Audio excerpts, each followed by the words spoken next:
celebrate Black History Month, we read the book Henry's Freedom Box. The title of this book is Henry's Freedom Box. Henry Brown wasn't sure how old he was. Henry was a slave, and slaves weren't allowed to know their birthdays. Henry and his brothers and sisters worked in the big house where the master lived. Henry's master had been good to Henry and his family, but Henry's mother knew things could change. Do you see those leaves blowing in the wind? They are torn from the trees like slave children are torn from their families.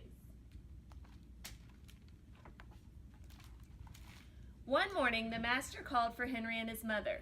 They climbed the wide staircase. The master lay in bed with only his head above the quilt. He was very ill. He beckoned them to come closer. Some slaves were freed by their masters. Henry's heart beat fast. Maybe the master would set him free.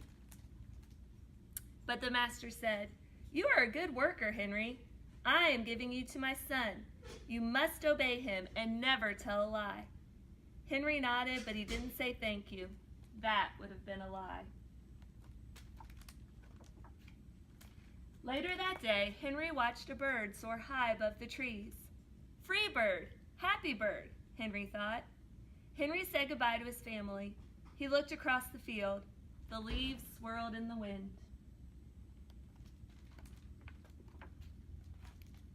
Henry worked in his new master's factory. He was good at his job. "Do not tear that tobacco leaf," the boss yelled at the new boy. He poked the boy with a stick. If you make a mistake, the boss would beat you.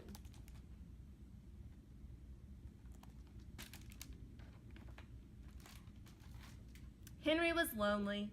One day he met Nancy, who was shopping for her mistress. They walked and talked and agreed to meet again. Henry felt like singing, but slaves didn't dare sing in the streets. Instead, he hummed all the way home. Months later, Henry asked Nancy to be his wife. When both their masters agreed, Henry and Nancy were married. Soon there was a little baby, then another, and another. Henry knew they were very lucky. They lived together even though they had different masters. But Nancy was worried. Her master had lost a great deal of money. "I'm afraid he will sell our children," she said. Henry sat very still. Henry worked hard all morning. He tried to forget what Nancy had said.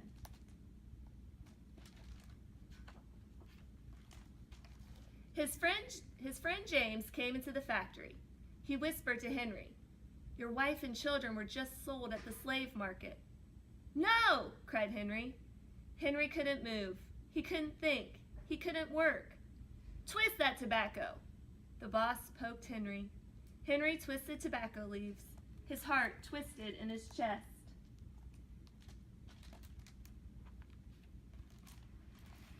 At lunchtime, Henry rushed to the center of town. A large group of slaves was tied together. The owner shouted at them. Henry looked for his family. "Father! Father!" Henry watched his children disappear down the road. Where was Nancy? He saw her the same moment she saw him. When he wiped away his tears, Nancy too was gone.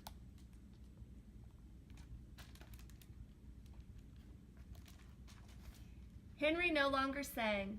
He couldn't hum. He went to work, and at night he ate supper and went to bed.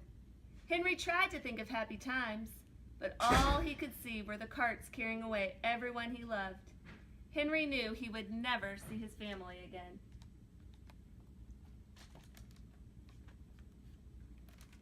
Many weeks passed. One morning, Henry heard singing. A little bird flew out of a tree into the open sky, and Henry thought about being free. But how? As he lifted a crate, he knew the answer. He asked James and Dr. Smith to help him. Dr. Smith was a white man who thought slavery was wrong. They met early the next day at an empty warehouse. Henry arrived with a box. "I will mail myself to a place where there are no slaves," he said. James stared at the box, then at Henry. What if you cough and someone hears you? I will cover my mouth and hope, Henry said. Dr. Smith wrote on the box, to William H. Johnson, Arch Street, Philadelphia, Pennsylvania. Henry would be delivered to friends in Philadelphia. Then he printed on the crate in big letters, this side up with care.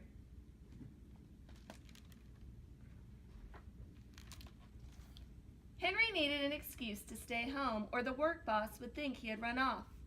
James pointed to Henry's sore finger, but Henry knew it wasn't bad enough. He opened a bottle of oil of vitriol. No! Cried James. Henry poured it on his hand. It burned his skin to the bone. Now the boss would have to let him stay home. Dr. Smith bandaged Henry's hand. They arranged to meet the next morning at 4 o'clock.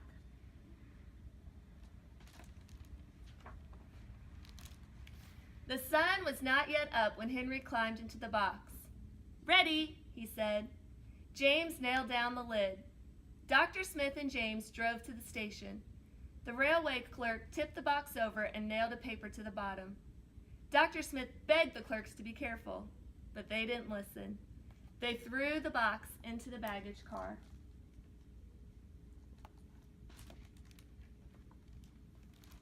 Hours passed. Henry was lifted up and thrown again, upside down. He heard waves splashing. This must be the steamboat headed for Washington, D.C. The ship rode smoothly, but Henry was still upside down. Blood rushed to his head. His face got hot. His eyes ached. He thought his head would burst, but he was afraid to move. Someone might hear him. I'm tired of standing, someone said. Why don't we move that box and sit on it, said another. Henry held his breath. Could they be talking about his box? Henry was pushed. The box scraped the deck. Now he was on his right side, now on his left, and suddenly right side up.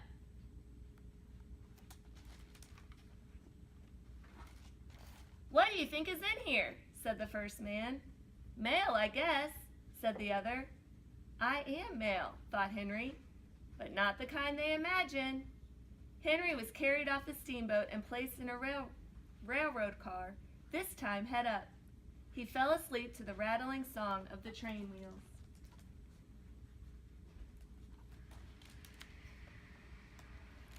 He awoke to loud knocking. Henry, are you all right in there? All right, he answered. The cover was pried open. Henry stretched and stood up. 4 men smiled at him. Welcome to Philadelphia. At last, Henry had a birthday, March 30th, 1849, his first day of freedom. And from that day on, he also had a middle name. Everyone called him Henry Box Brown. The end. And this freedom box is by his letter. He wanted to free him. What he was a slave with him, whole family taken from him. He escaped slavery by shipping himself in a box to Pennsylvania. In Philadelphia, there was no slavery. The trip in the box was really hard. Henry survived the trip. He was free. Henry's freedom box taught us many lessons. Never give up. Always had help. Straight at the front of us, but in touch with back.